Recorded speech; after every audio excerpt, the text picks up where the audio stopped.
하나님 말씀은 구약 성경 잠언 10장 1절에서 5절까지입니다. 우리 같이 함께 읽겠습니다. 지혜로운 아들은 아비를 기쁘게 하거니와 미련한 아들은 어미의 근심이니라. 불의의 재물은 무익하여도 공의는 죽음에서 건지느니라. 여호와께서 의인의 영혼은 줄이지 않게 하시나 악인의 소욕은 물리치시느니라. 손을 게으르게 놀리는 자는 가난하게 되고 손이 부지런한 자는 부하게 되느니라. 여름에 거두는 자는 지혜로운 아들이나 추수 때에 자는 자는 부끄러움을 끼치는 아들이니라. 아멘. 지혜로운 아들과 미련한 아들의 손이라는 제목으로 말씀 은혜를 나누고자 합니다. 이제 10장에서 이야기하고 있는 10장의 1절에 지혜로운 아들과 미련한 아들에 대해서 이야기를 하는데, 미련한 아들과 지혜로운 아들이 어떤 아들인지 어떤 사람인지를 이제 설명을 하고 있습니다. 그래서 지혜로운 자와 미련한 자 이렇게 되겠죠. 지혜로운 자와 미련한 자를 사람의 신체에 빗대어서 이야기하고 있습니다. 그래서 우리가 첫 번째로 살펴보는 것이 손입니다. 손. 그러니까 어떤 일을 하느냐 이거죠. 어떤 일을 하느냐에 따라서 지혜로운 사람과 미련한 사람을 구분할 수 있다는 겁니다. 이제 1절에서 지혜로운 아들은 그리고 미련한 아들은, 그래서 지혜로운 아들과 미련한 아들을 대조하고 있습니다. 여기서 아비와 어미 이렇게 대조되고 있습니다만 둘 다 부모의 한쪽을 나타내는 것이기 때문에 지혜로운 아들은 부모를 기쁘게 하는 것이고, 또 미련한 아들은 부모를 근심하게 한다. 그래서 근심이라고 번역한 단어는 슬픔입니다. 앞에 기쁨에 반대되는 말입니다. 이것을 투가라고 하는 히브리어를 이렇게 번역한 것인데, 이 근심이라고 하는 것은 슬픔을 나타냅니다. 슬픔 또는 애통, 비통 이런 의미를 가진 단어입니다. 그래서 기쁨과 슬픔, 지혜로운 아들은 부모에게 기쁨을 주고 미련한 아들은 부모에게 슬픔을 준다라는 이야기입니다. 그러면 이 솔로몬의 잠언, 이 잠언은 바로 여기서 이제 암시죠. 지혜로운 아들이 되게 한다는 거예요. 이 잠언은 지혜로운 아들이 되게 한다는 겁니다. 그러면 지혜로운 아들이 누구인가? 실제로 잠언을 시작할 때 잠언 1장에서 이 잠언의 효과에 대해서 여러 가지로 이야기했었거든요. 지혜 있는 자는 더 이렇게 학식이 있게 할 것이고, 또 명철한 자는 지략을 얻게 할 것이고, 얻을 것이고, 또 이런 잠언을 통해서 지혜 있는 자의 말, 그리고 수수께끼 같은 알 수 없는 이런 말도 깨닫게 할 수 있을 것이다. 그러니까 이 잠언은 어리석은 자나 미련한 자나 할 것 없이 모든 이들에게 큰 유익이 될 것이라고 밝혔거든요. 지금 여기 10장에서부터는 실제로 이제 짧은 경구들로 이루어져 있습니다만, 10장의 경우에는 이게 짧게 경구로 되어 있지만, 이것이 보니까 바로 지혜로운 아들들에 대한 인체에 빗댄 교훈이라는 것을 우리가 알게 됩니다. 그러면 지혜로운 아들과 미련한 아들의 차이점을 이제 밑에서 쭉 열거하는 겁니다. 그래서 2절은 불의의 재물과 공의를 대조시키고 있어요. 불의의 재물과 공의. 그러니까 미련한 아들은 불의의 재물과 연결되겠고, 그리고 지혜로운 아들은 공의와 연결될 겁니다. 그래서 이제 공의라고 번역된 이 체다카, 이것은 의로운 행위라고 했어요. 의로운 행위 또는 의로운 일, 의로운 것, 이것을 이제 체다카라고 합니다. 그러면 바로 미련한 아들은 의로운 행위보다는 불의의 재물을 탐하게 되는 거죠. 그런데 그 불의의 재물을 탐하면 그것이 무익하다 그래요. 그런데 지혜로운 아들은 불의의 재물보다는 의로운 행위를 더 우선하면서 살겠죠. 그러니까 지금 2절에서 우리에게 주는 것은 이런 재물보다는 의로운 행위를 더 우선하며 살라는 교훈입니다. 여기서 불의의 재물이라고 하는 것은 꼭 이렇게 불의를 통해서 얻는 재물이라기보다는 여기서는 그 재물의 특성을 이야기합니다. 재물의 특성이 불의하다라고 하는 것은 완전하지 않다는 뜻이에요. 돈이 계속 있는 것도 아니고 빠져나갈 것이고, 또 돈이 있다고 해서 그것이 우리에게 행복을 가져다 주거나 돈이 가지고 있는 구매력으로 우리가 어떤 일들을 할 수 있습니다만 그것이 항상 의롭지는 않다 이 말이에요. 그래서 불의의 재물이라고 한 겁니다. 그러니까 요는 뭡니까? 이 세상에서 부자가 되기 위해서 살아가는 것은 그것은 미련한 짓이다. 미련한 짓이다. 그래서 이런 재물을 위해서 살아가는 인생이 아니라 의로운 일을 하기 위해서, 의로운 행위를 위해서 살아가라. 그것이 지혜로운 아들이다. 3절은 이제 여호와께서 의인의 영혼은 줄이지 않게 하시나 악인의 소욕은 물리치시느니라. 그래서 이제 의인의 영혼과 악인의 소욕을 또 대조시키고 있습니다. 그래서 영혼이라고 번역한 것은 다 네페시고 목숨, 사람이죠. 의인의 목숨, 그리고 의인의 목숨과 악인의 소욕 이렇게 대조되고 있어요.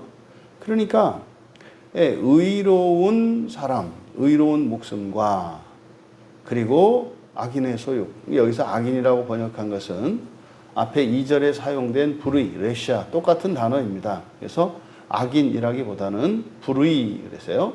불의한 자의 소욕, 욕망이죠. 불의한 자의 욕망. 그러니까 목숨이, 의로운 자의 목숨이 불의한 자의 욕심보다 더 우선해야 한다는 거예요. 그러니까 여호와께서 기뻐하시는 뜻이 무엇인지, 여호와께서는 의로운 사람이 되기 위하여 살아가는 사람은, 이게 의인의 목숨은 이렇게 되는 거죠. 의롭게 되기 위하여 살아가는 사람은 줄이지 않게 하시나. 그런데 불의한 자의 욕망은 물리치신다. 무슨 말이냐면 하나님의 말씀을 따라 살아가고자 하는 사람들은 먹고 사는 것에 있어서 줄이지 않을 것이다. 하나님이 책임지신다는 거예요. 그런데 뒤에 불의한 자의 욕망이라고 한 것은 이 세상을 먹고 살기 위해서 살아가는 것을 말해요. 먹고 살기 위해서 살아가는 거, 이게 나쁜 거 아니잖아요. 이 세상에서는 잘 먹고 잘 살기 위해서 열심히 일하고 다른 사람보다 더 많이 일하고 또 좋은 재주를 갖고 있는 거, 이런 것을 사람들은 덕스럽고 이것은 자랑하고 그는 치아받아 마땅한 거란 말이에요. 근데 그것을 여기서는 바로 불의한 자의 욕망이라고 말한 거예요. 여러분, 우리가 이 세상에 왜 태어났고 무엇을 위해서 살고 있는지 우리가 기억해야 합니다. 우리는 예수 그리스도를 믿음으로 우리에게 주어진 하나님의 의가 종말론적으로는 완성이 되어 있습니다만 현재적으로는 우리가 더 의로워지기 위해서 살아가야 합니다. 그것을 의인의 목숨이라고 얘기를 한 거예요. 그러니까 우리가 예수 그리스도를 닮아가기 위해, 하나님의 자녀답기 위해 살아간다면 하나님께서 줄이지 않게 하신다는 거예요. 그러니까 여호와의 뜻을 따라 살아가라는 교훈입니다. 근데 여호와의 뜻이 뭡니까? 의로운 사람이 되기 위해서 살아가라는 거예요. 이때 의롭다라고 하는 것은 우리가 생각하는 그런 도덕적인 의가 아닙니다. 여기서 의는 하나님의 의를 가리키는 말이에요. 그리고 이제 4절에서는 속이는 손, 지금 우리말 성경에는 손을 게으르게 놀리는 자 가난하게 되고 손이 부지런한 자 부하게 되느니라. 아주 지당한 말씀이죠. 지당한 말씀이죠. 그렇지. 게으르면은 가난하게 되는 거고 부지런하면 부하게 된다. 진짜 그래요? 그게 진짜 그러냐고요. 아니 여러분 옛날에 신분사회에서야 부지런하기야 종들이 부지런하지 않습니까? 그 주인들이라 그 종들을 소유하고 있는 주인들이 언제 그렇게 부지런했어요? 게으르고 맨날 주색 잡기에 빠져서 그냥 노느라고 바빴지 뭐가 부지런했어요? 그 사람들은 게으르잖아요. 그런데 과연 그렇게 부지런하면 부자가 되나요? 아니에요. 그렇지 않아요. 그러니까 사실은 우리가 이제 이런 도덕들로 이런 격언들로 우리에게 주어지는 것은요. 사실은 그것이 틀린 말이라고 할 수는 없습니다만 그게 꼭 맞지는 않아요. 그래서 긍정적인 효과도 있고 부정적인 효과도 있단 말이에요. 긍정적인 효과는 사람들로 하여금 게으르지 않고 부지런하게 살도록 하죠. 근데요, 부정적인 효과도 있습니다. 열심히 일을 하는데도 안 되는 거예요. 그럼 이런 사람들은 어떻게 생각해요? 내가 좀 더 부지런해야 된다. 좀 더 일해야 된다. 뭐 이렇게 생각을 하죠. 결과를 놓고. 근데요, 세상이 부지런하는 것과 게으른 것이 부자가 되고 가난한 것과 이렇게 직접적인 상관관계가 있냐면 그렇지 않다니까요. 그렇지 않아요. 지금도 보세요.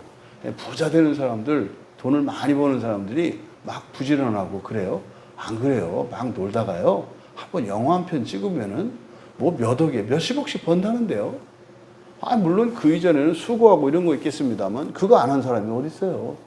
근데 어떤 일을 하느냐에 따라서 부자가 되고 가난한 자가 되는 게 달라지잖아요. 근데 이거는 예나 지금이나 다름없어요. 그러니까 성경에서 이렇게 상대적인 이런 격언, 상대적인 도덕률 이런 거를 성경에 담았을 거라고 생각하면 안 돼요. 그러니까 이렇게 했을 때 이거 많이 듣던 말인데 이거 굳이 성경에 있지 않아도 되는데 뭐 이런 말을 왜 썼을까? 이렇게 고민을 해야 되는 거예요. 그러면은 지금 여기 4절의 말씀이 그런 의미가 아니라는 것을 이제 알게 되는 거죠. 여기서 게으르다라고 이 게으름으로 번역한 손을 게으르게 할 때 이 게으름이라고 번역한 이 단어가 레미야라는 단어인데요. 이 레미야라고 하는 것은 속임수입니다. 속임수. 레미야는 속임수. 그리고 놀린다. 이거는 아샤, 일하다, 만들다라는 뜻이에요. 그리고 손이 부지런한 할 때 부지런한이라고 번역한 단어는 하루츠라는 말인데 이 하루츠라는 말은 예리한, 날카로운 이런 뜻입니다. 그러니까 여기서 게으르게 놀리는 자는 가난하게 되고 이런 의미가 아니라 그러니까 속임수니까 속이는 손입니다. 속이는 손을 사용하는 자, 속이는 손을 사용하는 자. 그리고 손이 부지런한 자 이렇게 되어 있습니다만 부지런한 자가 아니라 예리한 손입니다. 예리한 손. 그러니까 속이는 손과 예리하는 손을 대조하고 있는 거예요. 그러면 속이는 손을 사용한 자, 그리고 예리한 손을 가지고 있는 자. 그러니까 속이는 손을 가지고 있으면, 그러니까 속이는 손으로 일을 하면 가난하게 된다는 거예요. 그리고 예리한 손이라고 하는 것이니, 예리한 손은 뭐겠습니까? 예리한 손이라고 하는 것은 현명한 거겠죠. 날카롭고 예리하다라고 하는 것은 용도가 있지 않습니까? 그 용도에 맞게 시의적절하게 자신의 기술이 되었던 힘을 사용하는 것을 말해요. 그러니까 둘 다 여기서는 속이는 손이든 예리한 손이든 둘 다 공통점은 활동을 하는 거예요. 일을 한다고요. 일을 열심히 하는 건 기본이죠. 근데 여기서는 대조가 뭡니까? 하나는 속이는 손이고 하나는 예리한 손이란 말이에요. 그러니까 이거는 단순히 게으름과 부지런함에 대한 교훈이 아닙니다. 손을 사용하는 그 의도와 방법에 대한 거예요. 그러니까 속이는 손은 뭐겠습니까? 눈 가리고 아웅하는 거고요. 근데요, 예리한 손이라고 하는 것은 눈 가리고 아웅하는 것이 아니라 이것은 현명한 손이겠고, 속이는 손은 속이는 거니까 목적을 위해서 수단 방법 가리지 않는 거겠죠. 이게는 그 목적은 속이는 손이니까 뭡니까? 자기 이익을 위해서 수단 방법 가리지 않는 거예요. 근데 예리한 손이라고 하는 것은 그 일을 하기 위해서 현명해지는 걸 말해요. 그러니까 그런 거 아닙니까? 어떤 두 사람이 예를 들어서 어떤 두 사람이 이제 회사에서 똑같은 일을 하는데 한 사람은 뭡니까? 그저 자기 이제 먹고 살 자기 이익을 위해서 일하는 사람. 그러면은 누군가가 볼라치면 뭐 이렇게 좀 하는 척하고 열심히 하고 말이죠. 그렇게 하지 않으면 적당히 일하고 말이죠. 이게 이제 주로 공산주의 국가에서 일어나는 일이죠. 공산주의 국가에서는 열심히 일할 필요가 없어요. 왜냐하면 많이 일한다고 해서 더 받는 게 아니라 받는 게 똑같거든요. 그러면 이제 반대로 자본주의야, 뭐 우리나라나 지금 이 서방 세계 이런 데와 같이 자본주의 국가에서는 어떻게 합니까? 하는 만큼 벌잖아요. 그러니까요, 그 사람들은 최대한 더 큰 효과를 내려고 막 고민하고 막 훈련하고 연습한단 말이에요. 이게 예리한 손입니다. 이게 속이는 손이라고 하는 것은 눈 가리고 아웅하는 것이고 그저 자기 사사로운 이익만을 위해서 수단 방법 가리지 않는 것을 말해요. 그러니까 지혜로운 자는 뭐예요? 예리한 손이에요. 예리한 손. 그러니까 맡은 일이 있으면 그 맡은 일에 최선을 다하고 그 일을 온전히 하기 위해서 열심을 내는 거. 이게 예리한 손이고요. 속이는 손은 뭐겠습니까? 적당히 뭐 하는 듯 보입니다만 최선을 다하지 않는 거죠. 최선을 다하지 않고 그냥 적당히 그 일을 하는 걸 말하는 겁니다. 그러니까 지혜로운 자, 지혜로운 아들은 바로 예리한 손을 가지고 일을 해요. 근데 미련한 자는 속이는 손을 가지고 한다 이 말이에요. 이거 마찬가지 아닙니까? 우리가 신앙생활을 할 때 자기의 구원을 위해서 사실은 또 이게 나만을 위한 게 아니라 그랬잖아요. 이게 세상 모두를 위한 거라 했잖아요. 그러니까 온 마음을 다해서 열심히 하는 사람이 있는가 하면 속이는 손은 뭡니까? 적당히 하는 거죠. 절대로 최선을 다해 본 적이 없죠. 적당히 하는 거죠. 적당히. 이게 속이는 손입니다. 그러니까 일상생활뿐만 아니라 신앙생활에 있어서도 최선을 다하고 그 일에 힘을 내는 거. 이게 예리한 손입니다. 이게 지혜로운 자라는 거예요. 그러니까요. 솔로몬의 잠언을 들으면 이렇게 미련했던 자들이 지혜로운 자가 된다는 거죠. 그러면은요, 그 일을 해서 얼마만큼 내가 일한 거에 보상을 받느냐, 이런 걸 따지는 게 아니라 주어진 일에 책임과 의무를 다하고 성실히 최선을 다할 때 하나님께서 책임지신다는 거예요. 그러니까 세상 사람들이 생각하는 것처럼 요령을 피우거나 뭐 이렇게 하지 마라. 그렇게 하면 가난해진다. 뭐 그런 거로 볼 수 있겠지 않습니까? 뭐 이게 극단적인 뭐 예라고 할 수 있겠습니다만 뭐 사기꾼들이 있단 말이에요. 사기꾼들. 열심히 살거든요. 그 사람들 사기꾼들. 열심히. 근데 속이잖아요. 그렇게 해서요. 뭐 막 부자가 되고 절대 그런 거 없어요.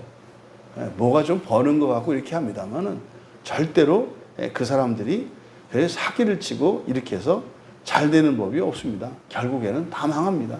결국엔 다 망합니다. 그걸 지금 4절에서 말씀하는 거다.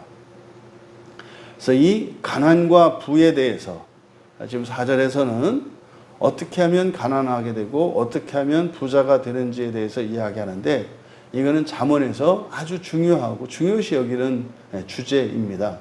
그래서 잠언 12장 24절과 27절 그리고 13장 4절, 21장 5절에 똑같은 말이 반복이 됩니다. 똑같은 말이.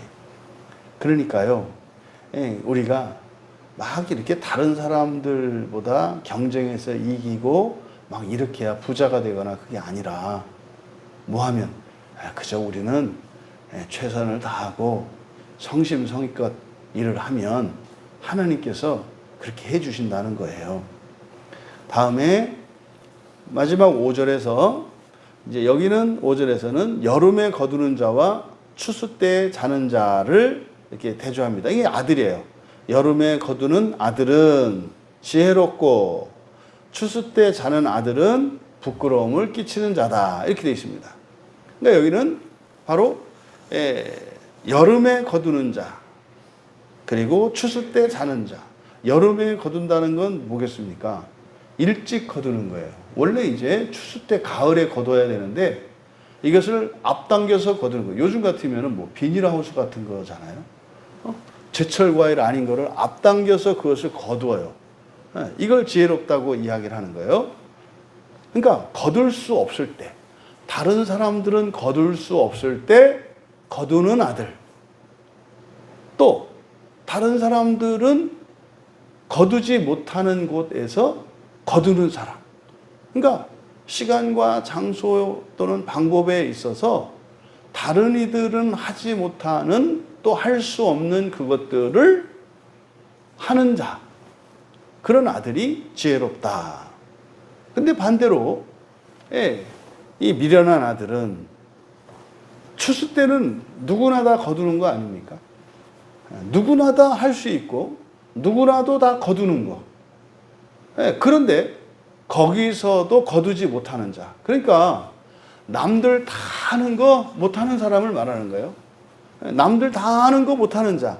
이게 미련한 자다라고 이야기를 하는 겁니다.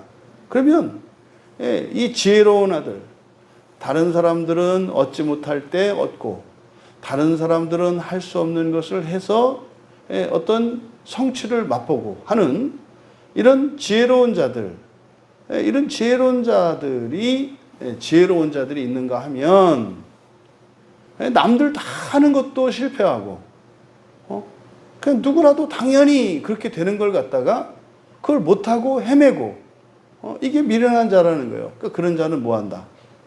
부모에게 부끄러움을 끼치는 자가 된다는 거예요.